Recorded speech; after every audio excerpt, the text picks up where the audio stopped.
We're going to kick off now with Chris Palliser from Shift Energy.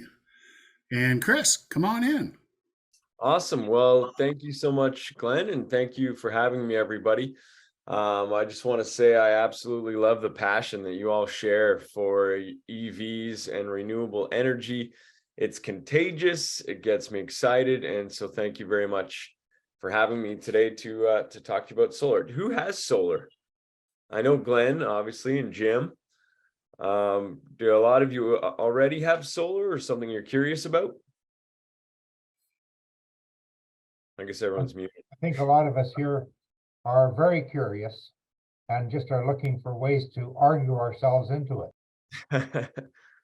Well, hopefully I can help you with that. Yeah, honestly, as Glenn and I have discussed, it's this crazy, easy, natural progression once you have an EV to look at solar, because all of a sudden you're like, okay, I got an EV. This is great. I'm doing my part. And then you're like, oh, but I guess I'm still paying someone else. There must be another way. And I was chatting with Jeff Kendrew from the solar Facebook group. And he said in his neighborhood, it's so funny because he'll look around and he'll see somebody get an EV. And then he just keeps his eye on that house. And sure enough, a year or two later, surprise, surprise, they're getting panels. Because my dream is to get an EV and solar, and then I'm going to get a big old bumper sticker that says driving on sunshine. So in due time. Yeah, I put a presentation together. I am going to distract you with some fancy slides. Just a quick background. I've been with Shift 9 months. I actually chose to go into solar. I was 20 years on air radio and television.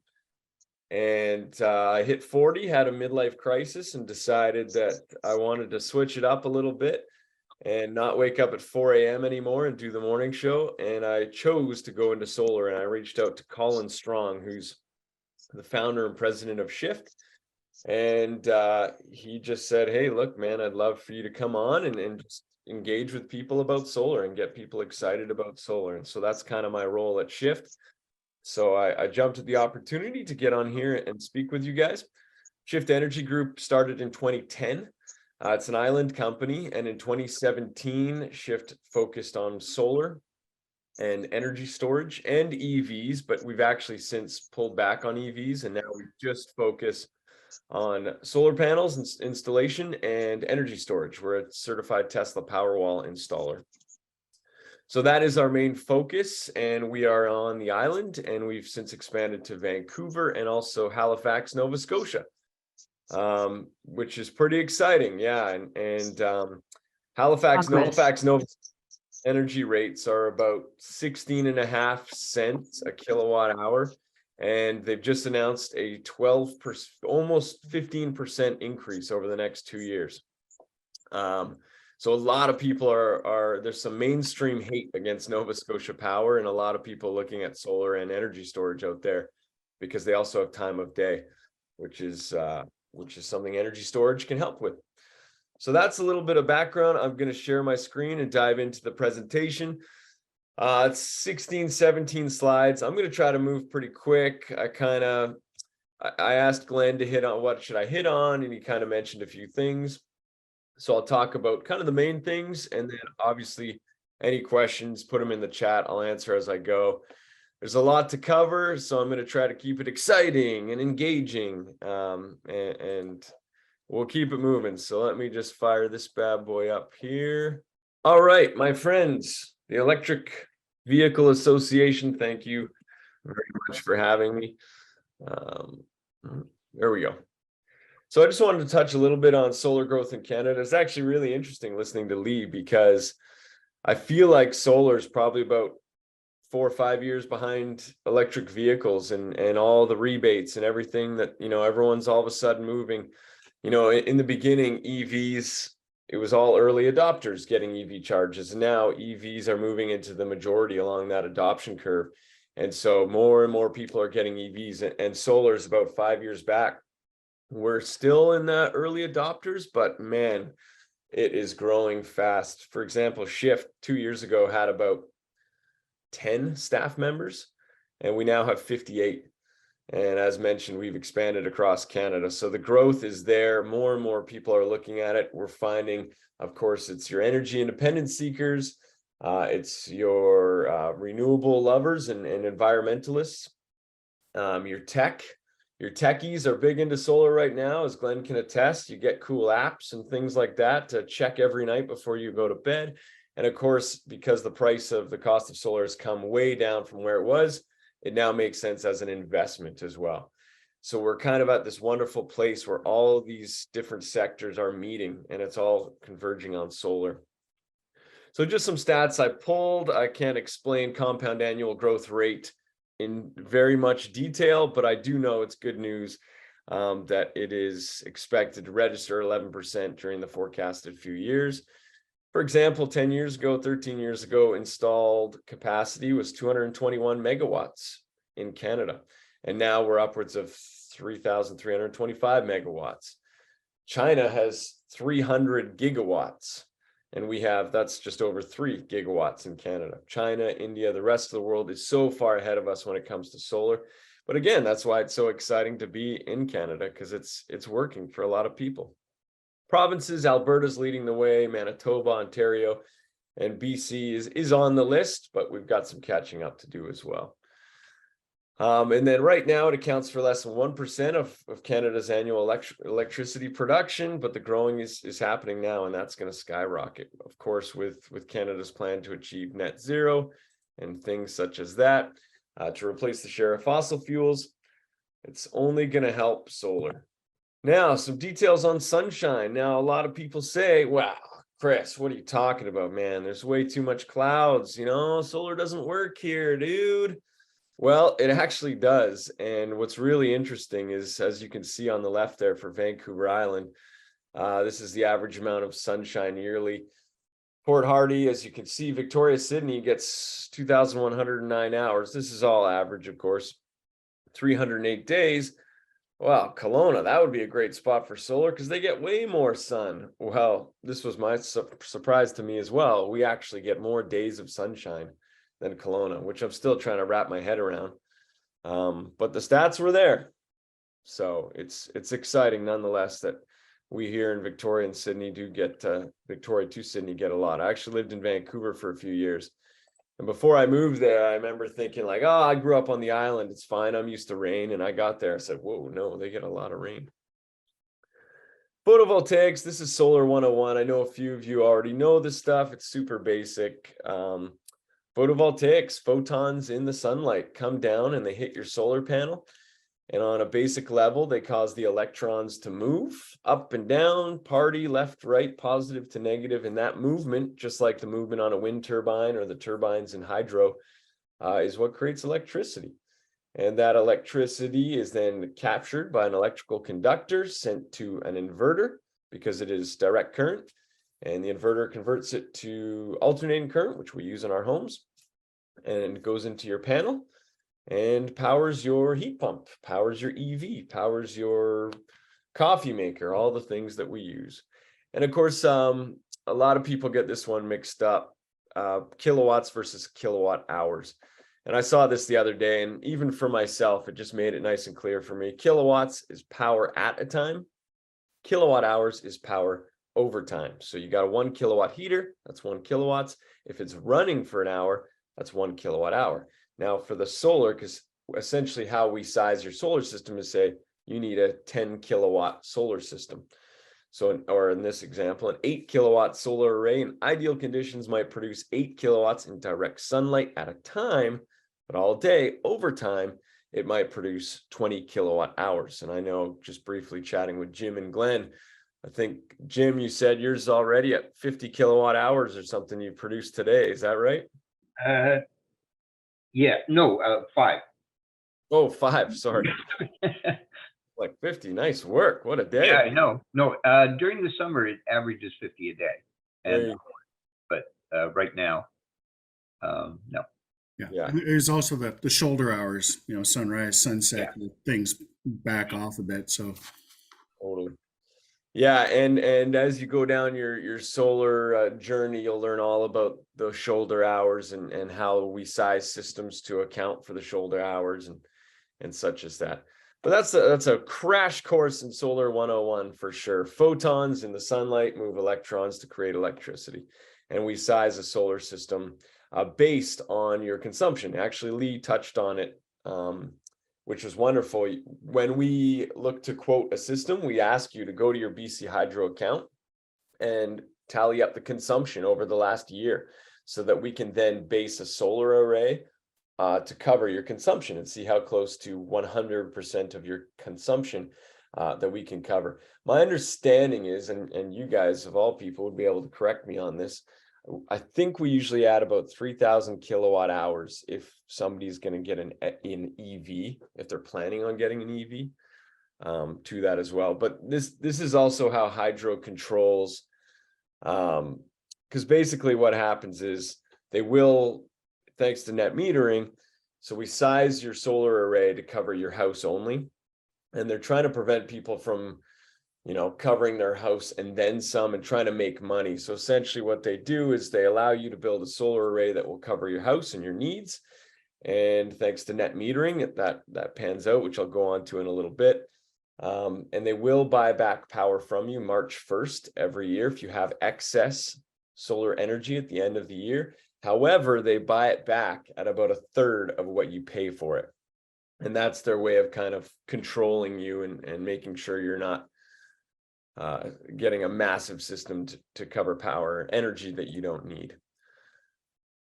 Crash course, solar energy hits the panels, DC goes to your inverter, DC turns it to AC, it goes off to your smart meter, and it measures your electricity usage with inflow and outflow to allow you to build up kilowatt hour credits, which is net metering. So when you make excess solar energy, they will keep track of that in kilowatt hour credits so that on those cloudy days, those winter days, you can withdraw those credits like out of a bank account and still use the solar energy you made on those sunny days.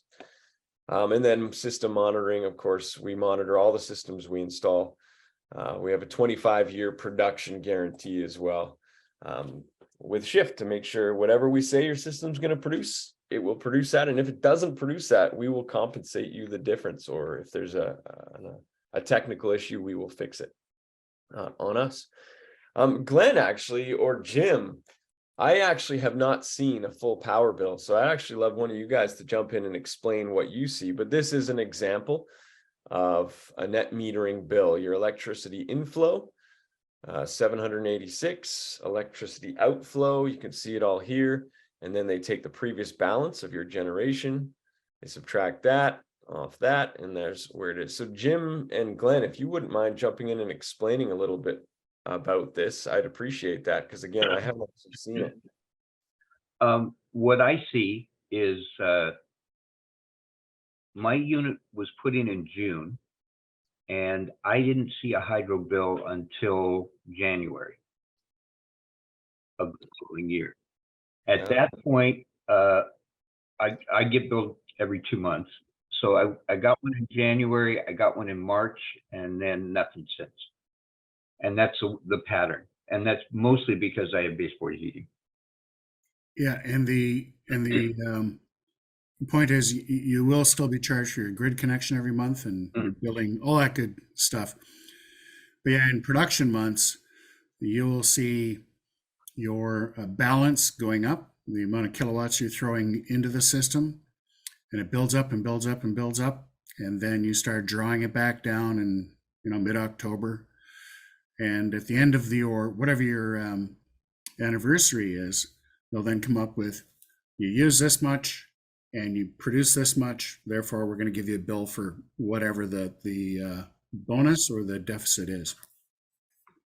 Yeah, and is it anniversary? My understanding is it was March 1st every year, because that at the end of that, you're essentially gone through the winter and you've used everything. Yeah, I think it depends. They will probably try and drive everybody to a common date, but yeah. So it's net metering. It's the whole reason solar works in Canada, despite our cloudy, rainy days. In the spring and the summer, you make a ton of solar energy, and how it works is the solar energy you make goes into your home first, You use it to power your TV and dishwasher and all charge your EVs, and whatever's left then goes into the grid. And as I mentioned, it's kept track as kilowatt hour credits. And then, yeah, when you're not producing as much because it's cloudy out, then you can draw on those credits. And if you're lucky, I'm very fortunate. My house, I don't have solar yet, but my house is south facing and I get sun all day. So it would actually 100% cover my electrical consumption, which is pretty exciting. So it doesn't always work that way depending on the roof slope and things like that, which I'll get into, but it's pretty exciting to know that in the spring and summer, I would make enough electricity to cover everything I need for the year. So net metering spreads it out. That's the whole reason it works in Canada, that and the cost has come way down. Some benefits of going solar for you, of course, energy independence, not relying on the grid. You can earn credits, as we talked about, kilowatt hour credits, and annualized return. This is the investment part of solar right now, because the cost has come way down compared to a standard GIC. An annualized return for solar can be 6 to 10% over 25 years, which is pretty exciting for a lot of people. There's some people that just get it as an investment, and then they get to tell their friends, oh, I'm doing my part for the environment, and that just makes them look good. And you can sell your home for more. Generally, a solar system is going to add at least the cost of the system to your house. But as again, more and more people lean towards renewable energy, it's going to become a selling feature, and realtors are going to be highlighting a home that has a solar array on it. And I believe that's definitely going to help with resale. I don't see how it couldn't. And then, of course, a cleaner future. Just some stats, some numbers to look at for the environment. 8 solar panels generally covers about 40,000 kilometers of range in your EVs. 24 panels, and you're doing your part to remove 2 gas cars from the road each year. 16 panels is the equivalent to planting 46 trees. And I believe on our website, we have a little tally where our website has just over 300 projects on it. But we've done over 700 projects. Somewhere along the line before I showed up, they just stopped adding them to the website. So that's a fun project for me to do, is to slowly add our projects. Now, another reason a lot of people are going solar is the Greener Homes program. This is awesome.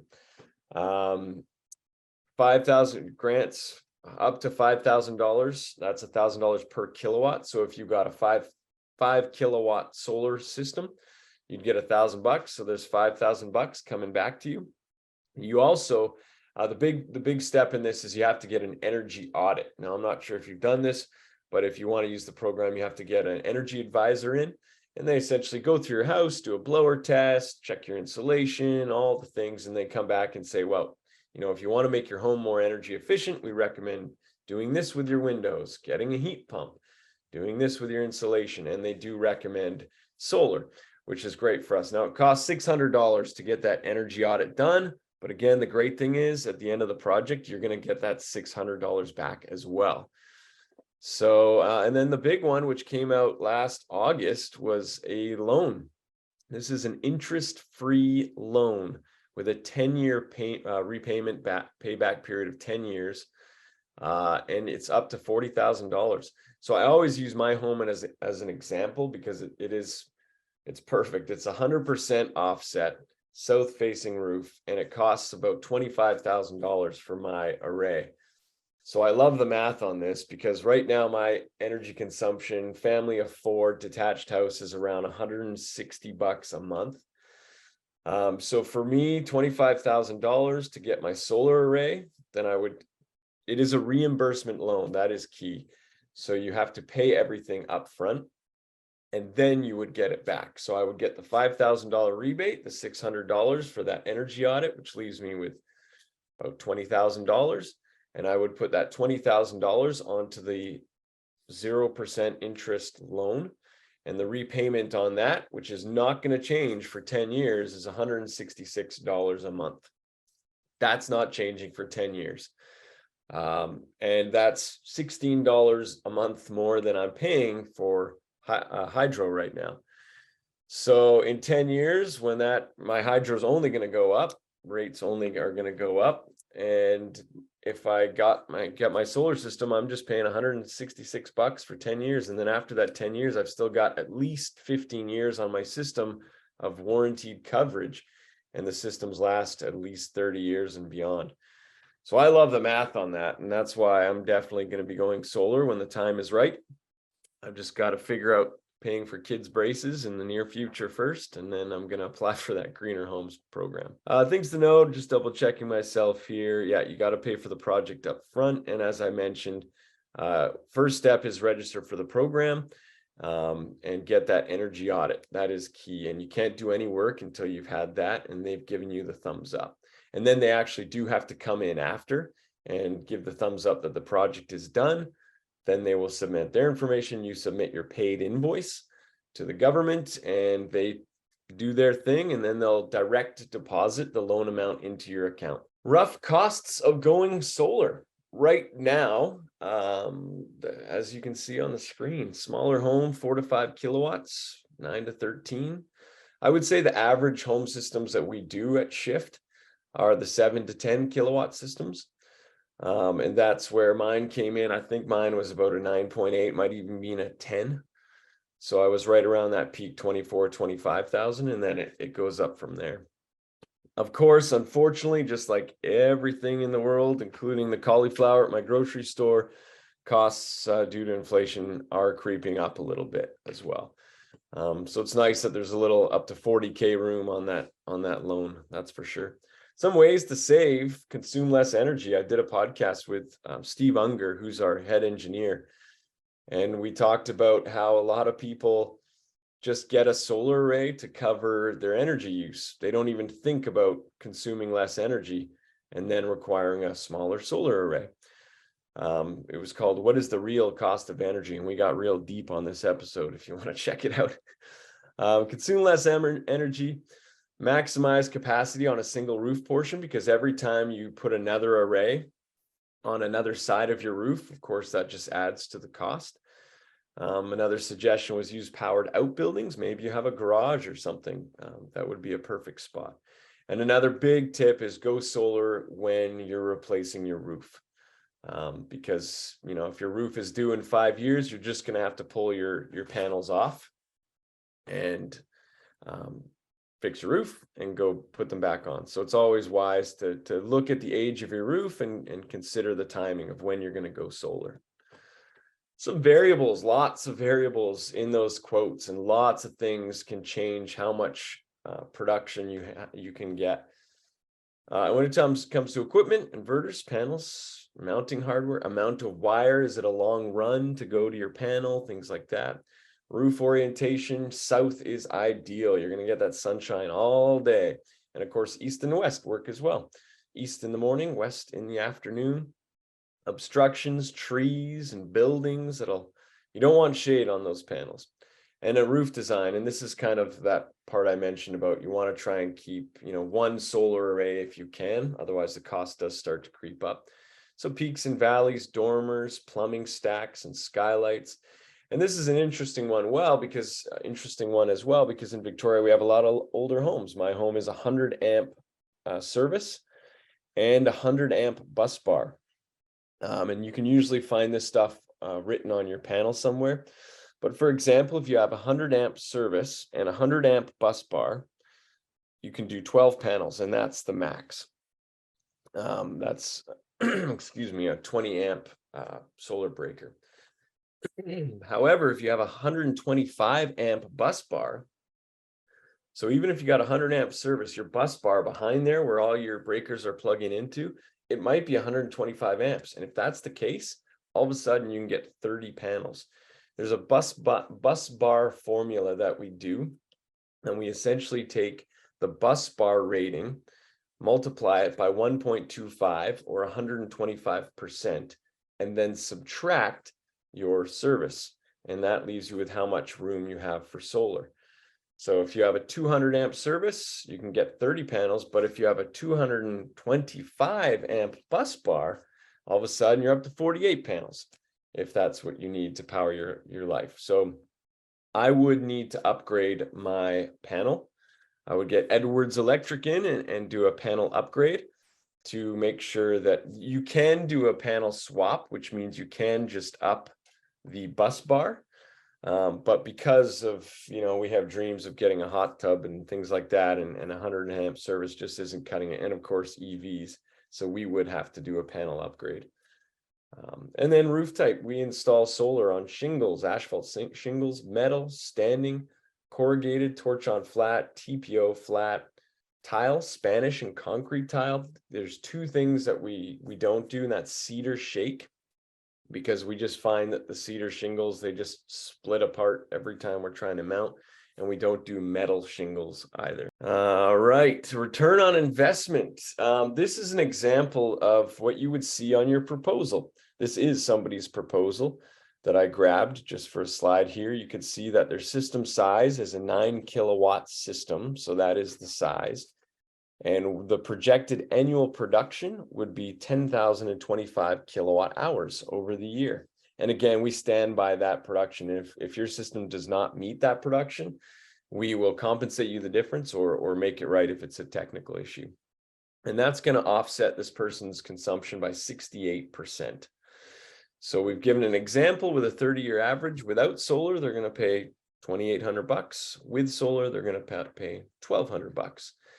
And that makes the annual return 7.98% over 30 years, about $50,000. And you can see that after about, what's that, year 13, 12, you're going to start to make money.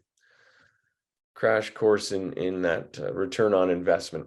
When it comes to equipment, right now, we're actually using AP system inverters.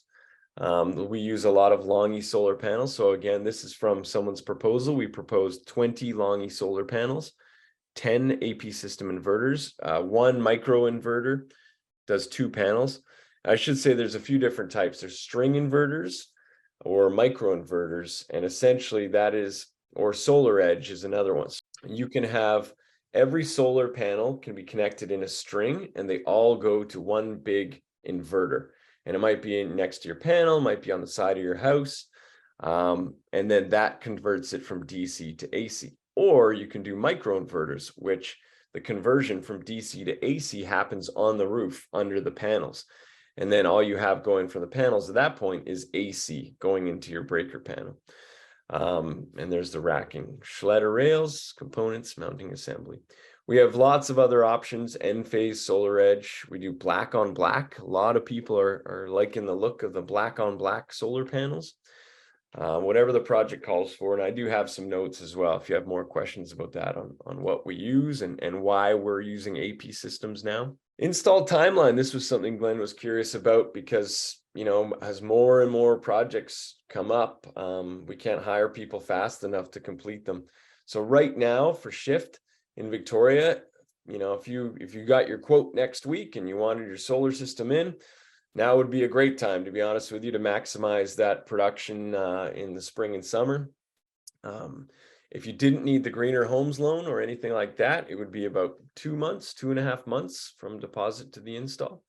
Now with the Greener Homes program, because as we all know, the government doesn't move too fast, you'd have to add a couple of months for that, all of the approvals and the paperwork from that. So we're up to 4 or 5 months. However, we just had a meeting last week and those times are actually coming way down. Somebody told me 2 weeks they got approval on their Greener Homes loan, which is wonderful. So all of a sudden you're back down to that 2.5 month range. And Nanaimo, the Lower Mainland in Nova Scotia, because they actually require building permits for us to install solar, that adds 2 or 3 months. And then if you add the Greener Homes program on top of that, they're looking at 5-6 months. So we're pretty lucky that there's no building permits required here in Victoria. But yeah, like I mentioned, in Nanaimo and further up island, that does add a little bit of time. We also do energy storage, test the Powerwall. We do other types of batteries as well. This is kind of the flashy one. For you Tesla owners, if you really want to, make the whole system all look super nice, then you get a nice little Tesla Powerwall in there. They're right now just under $11,000. That's just for the Powerwall itself. And then there's some estimated costs as well, which bring the total to around $20,000 to get a Tesla Powerwall in. And that provides 13.5 kilowatt hours. So it's not a lot. It depends how you use it. It was put to me, it's kind of like a hot water tank. You know, it depends on how much, you know, if you're having a huge 3 baths in a row, well, then you're going to be out in 10 minutes. But if you have a little quick shower here and there, well, then you can make it last for as long as you need to. So yeah, 13.5 kilowatt hours is what that's going to hold, $20,000 to install. Because of net metering though, a lot of people are just getting the solar array, which makes sense, because if you got $20,000 for your solar array and you want a battery, well, all of a sudden you're up to $40,000. And batteries, because if you're tied to the grid and you don't have a power outage, there's no need for a battery. We install batteries in off-grid or in time of day places, because then you can use your battery when it's most expensive to use power from the utility and charge it up at night when it costs less. So like I said, in Nova Scotia and places like that. So yeah, there's some prices. Sorry if I'm moving too fast. We can have a great discussion and you can really test my knowledge. This is something we're really excited about at Shift here, because the future of solar is going to be builded integrated photovoltaics. And that is, they will be building homes with a way to produce their own energy. In California, I believe they just passed this into law, and we're about 7-8 years behind California in terms of solar. So in California, you cannot build a home without it having some sort of way to produce its own energy. And of course, a lot of them are looking at solar. And so Shift is pretty proud to be ahead of the game. Colin, our founder, is a real forward-thinking, progressive man. And he this is a product called Roofit Solar, and it comes from Estonia, and it is a metal roof with solar built in. And this is Colin's house, actually, in Nanaimo. And it is the first building in North America to have this product on it. And you can see the product right here. This is all solar. And it installs just like a metal roof, standing seam metal roof. But it's 135 watts, 165 watts per panel. And it's hard to see, but they're about 5 feet long. So there's, 5 panels here or something. But it looks absolutely beautiful. So a lot of people, my wife included, sometimes isn't quite sold because of the aesthetics of solar. I'm all about the production and clearing that power bill. But she's like, and we have a low rancher home in Glanford area in Victoria. And she's like, well, I don't know, driving up to our cute little house, if we see solar panels, I don't know. I like the black on black, but she saw this and she thought, okay, fine. Yeah, you can do solar, honey. It's a beautiful product. It is expensive.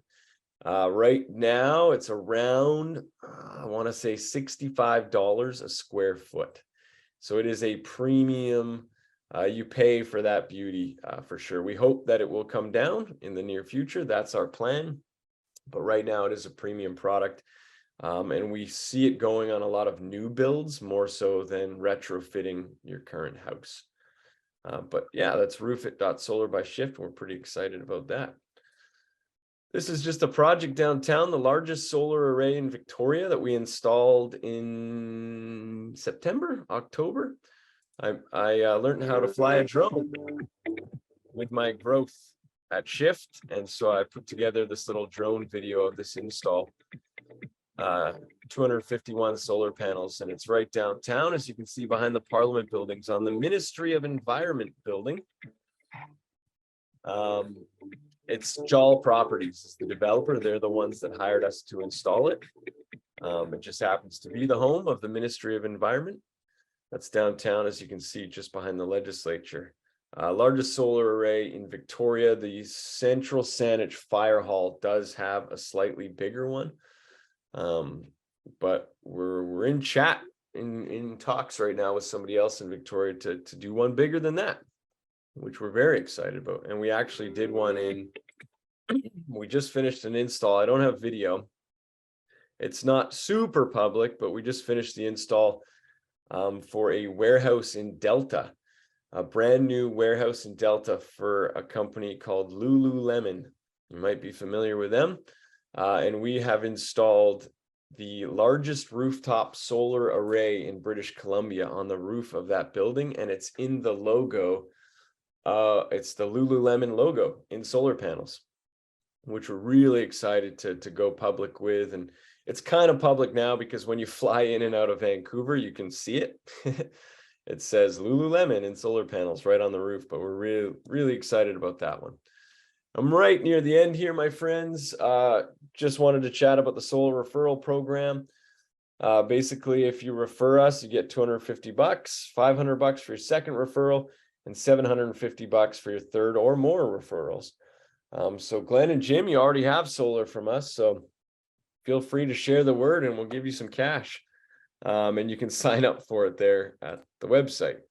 Thank you very much, my friends. I felt like I moved really fast. I will stop sharing and let's have a chat here. Pause share. There we go. I think I paused it. Stop share. Okay, Heather, do you want to start with the questions Yeah. back to Bill's Sure, first question? I'll just start where the statements finish and I'll go to the questions. Jim and Paul from Maple Bay, what if we don't have a year with a new build? I'm not quite sure. I think I was part of the questions for Lee.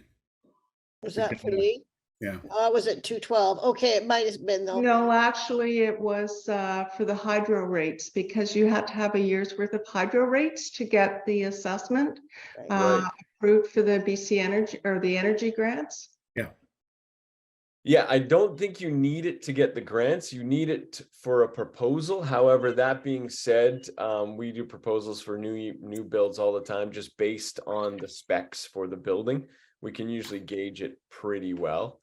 It's just if you're a new user, it makes it a lot easier for us to do because we can say, okay, yeah, look, here we go. We can cover 70% of your current usage.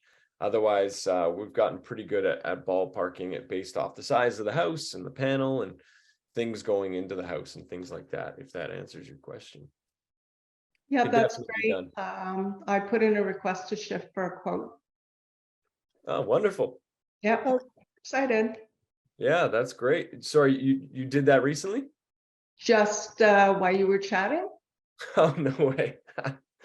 Oh, The that's 0% wonderful. interest rate is what kicked it over because of course new build, all these expenses and everything else. But the building, I talked to Steve Unger, the building is ready for solar. It's got the conduit done for it. So Great. we were just waiting for something like 0% interest. Totally. Yeah, man. So, and what's great about that too is that solar for a long time was kind of accessible to those who could afford it. That's just how it was. A lot of people 55 plus that thought, okay, I got some money, now's the time to invest it in my home and do my part for the environment or make a good investment. But thanks to this Greener Homes program, it's opening the door for a lot of people, myself included, the young families that want to do their part, but don't have the money up front. And so all of a sudden now, my wife and I can pay for braces and soccer practice and all that. And then we get this nice Greener Homes loan, and it's not going to change, which is my favorite part. You did mention Solar Ready, which I just did a podcast on it. And this is actually something worth touching on because in the Saanich municipality, my understanding is that for a home to be solar ready, for a developer or builder to say, yep, this home is solar ready, all they need to do is to run a conduit from the attic down to the main floor of the house. And then they can check that box. Unfortunately, what's happening is a lot of people are like, oh, great, solar ready. They go in and then we come in and we say, this conduit doesn't go anywhere near your panel. So we have to run wires to your panel. Or maybe we go in and in the roof, they've got plumbing stacks and skylights and everything on that south facing portion where we could have put panels for wonderful energy production.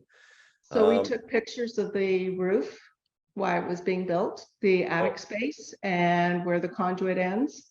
Perfect. And so Steve was really good about suggesting these things in a previous meet. So we're He's the really guy on the hoping for acceptance. podcast, so you literally Yeah. went to the right person. He's So the we're guy that told me hopeful. all these things to do. Yeah. So yeah, He's also the one that said to us that, oh, you're getting a legal suite put in your place, get an EV charger installed as well. Get it done before the house is finished being built, because then perfect. you don't have to worry about it. So we did that as well. So he's been absolutely just spot on with all of his suggestions. And the builder was just gobsmacked about some of the things we asked for, but it was a really good fit for us and where we want to go. That's amazing. Yeah, and that's another thing, actually. If you're looking at building a new home, I heard this, and again, I'm pretty sure this was from Steve. You know, when you're building your home, your builder might say to you, 200 amp service. Yep, we got a 200 amp bus bar. That's gonna be, you're fine. And if you say, well, actually, no, we want a 225 amp bus bar, they might say to you, well, you know, that's going to cost you an extra couple $100, and just because they're lazy and they don't want to source it and do it and all that. But if you get a 225, all of a sudden it just opens the door so much more to get more solar, more panels if you need it. And So we can use the suites capacity as part of the panels, according to Steve. So they perfect. can bundle both of them, and we can have it all come into quote our account. That's great. Yeah, Um, it's amazing how you can save yourself by paying $100 during the build. You can save yourself $1,000 if and when shift comes to install, for sure. So that's great. And Steve's the go-to guy, Okay, we have a few more questions, Chris. for sure. Bill, to everyone, he's got a couple of questions. He says, what are you doing for each new system you put in to ensure the customer knows they have to clean the panels twice a year? Like, what are we doing about talking about maintenance? I guess. Yeah, for sure.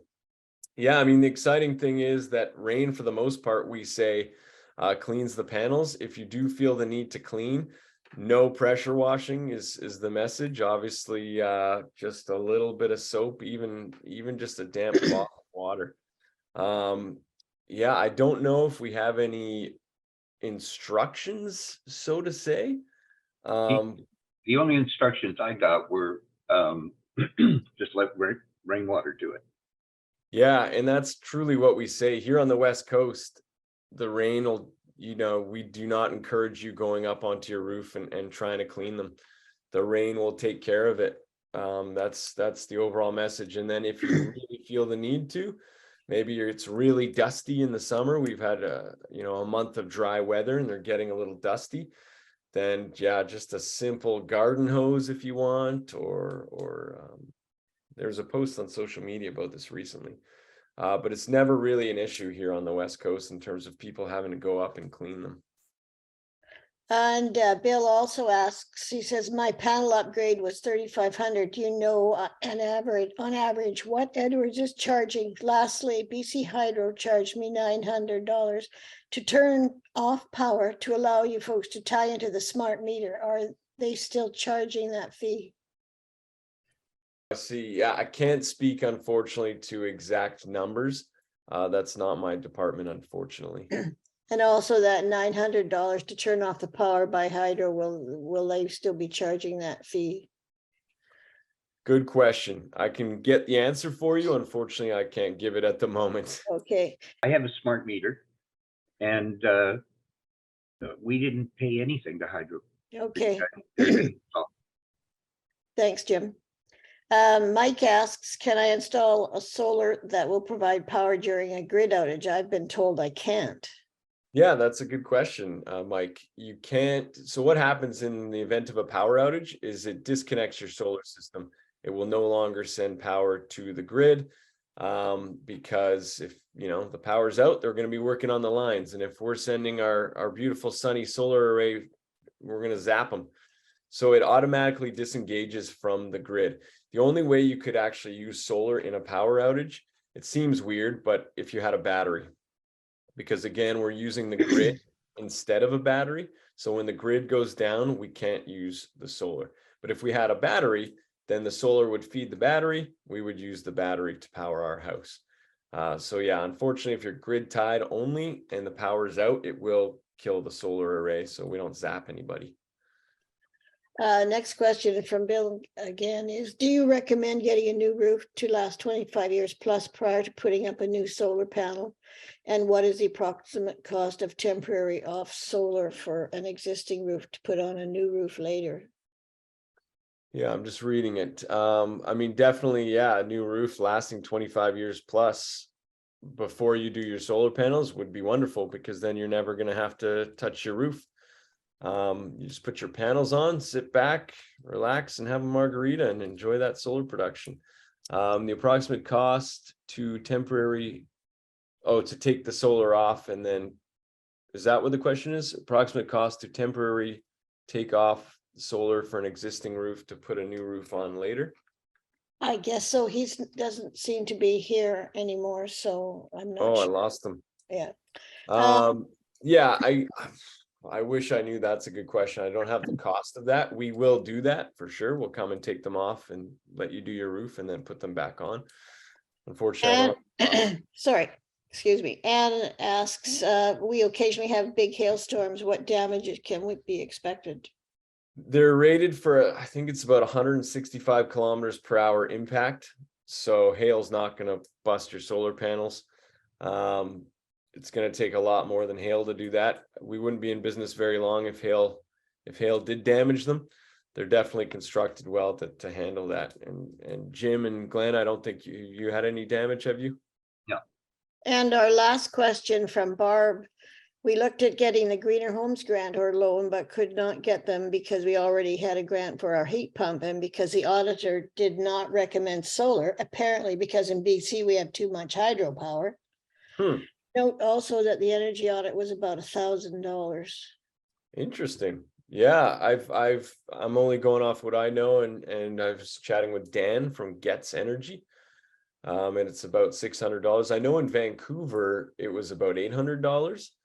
I haven't heard it being $1,000. And then, yeah, interesting point about you already had the heat pump. So if you already used the rebate, maybe that wouldn't work. And I have not met myself an auditor that hasn't recommended solar. But the thing is, each energy audit is, my understanding is each energy auditor is kind of their own business.